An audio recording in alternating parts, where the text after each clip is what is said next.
ৰাইজ ৰাস চাই বেমাৰ ধৰিছে। মোৰ লগৰ ছোৱালীবোৰে চাউলত আঙঠি বিচাৰি আছে আৰু মই ভাল চৰ্দি জ্বৰৰ মেডিচিন। এয়াও মেডিচিনতকে কম নে? বাৰু এয়া আছিলে নেক্সট ডে। এই যে নৱেম্বৰৰ মাহটো মোৰ এক্সাম নাটক বেমাৰে ইমান ছুটি আৰু আজিকালি মোৰ চাহৰ শকে ধৰিছে। সন্ধিয়া বজাৰত সোমালো ঢেকীয়া শাক ল'বলৈ আৰু গম পালো যে এই দিনত হেনো ঢেকীয়া শাক নেপায়। এয়া ৰাতি নাৰিকলৰ তেল গৰম কৰি 2টা ভিটামিনৰ কেপচুল মিক্স কৰি ভালদৰে চুলিত মাছাজ কৰিলো।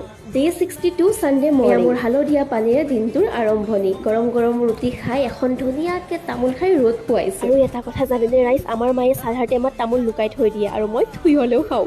ৰাইজ ইয়াৰ ৰিল বনাবলৈ সাজু হৈ গ'লো মই। যিহেতু মই দুপৰীয়াৰ সাজ ভালদৰে সকলোৰে লগত খাব নোৱাৰো, সেইকাৰণে বোলো ৰবিবাৰে ধুনীয়াকে সজাই পৰাই খাই লৈছো। আৰু ফুলেশ্বৰী টোপনিৰ পৰা উঠিয়ে ৰাসৰ থলীত। হাঁহি মাৰি দিয়া, মই ব্লগত দিম। হাই কৈ দিয়া যোগ। 20 টকীয়া ঝুমকা পাই বহি লৈছো একেবাৰে। কয় নহয় অধিক মাছত বগলী কণা, আমাৰো একেই দফা। ভাইৰেল পটেটো খাই অনেষ্ট ৰিভিউ দিছো দোকানীৰ সন্মুখত। একদম টেষ্টলেছ। উপায় নাই আৰু, মেলাৰ বস্তু কি কৰে, চলি যায় ন। আৰু এয়া আছিলে চানা। পিছে মই নাখালো, মোৰ মুখত পাণ আছিলে। আৰু ঘুগুনিখিনি যে আল্টিমেট, মানে পুৰা ছেটিছফাইড। পিছে আমাৰ মুনু বাইদেৱে হেনো এইবাৰ ছেভিং কৰিব বোলে। ছেভিং চাও কিমান দিনলৈ নাটকখন চলে। মিঠাই ললো ঘৰলে আৰু আমি উভতিছো। মানুহবোৰ আহিহে আছে। মোক থৈ তেওঁলোক গ'লগৈ। মই এখোজ দুখোজকৈ ঘৰ পালো। বাৰু এইবাৰলৈ ৰাস সমাপ্তি।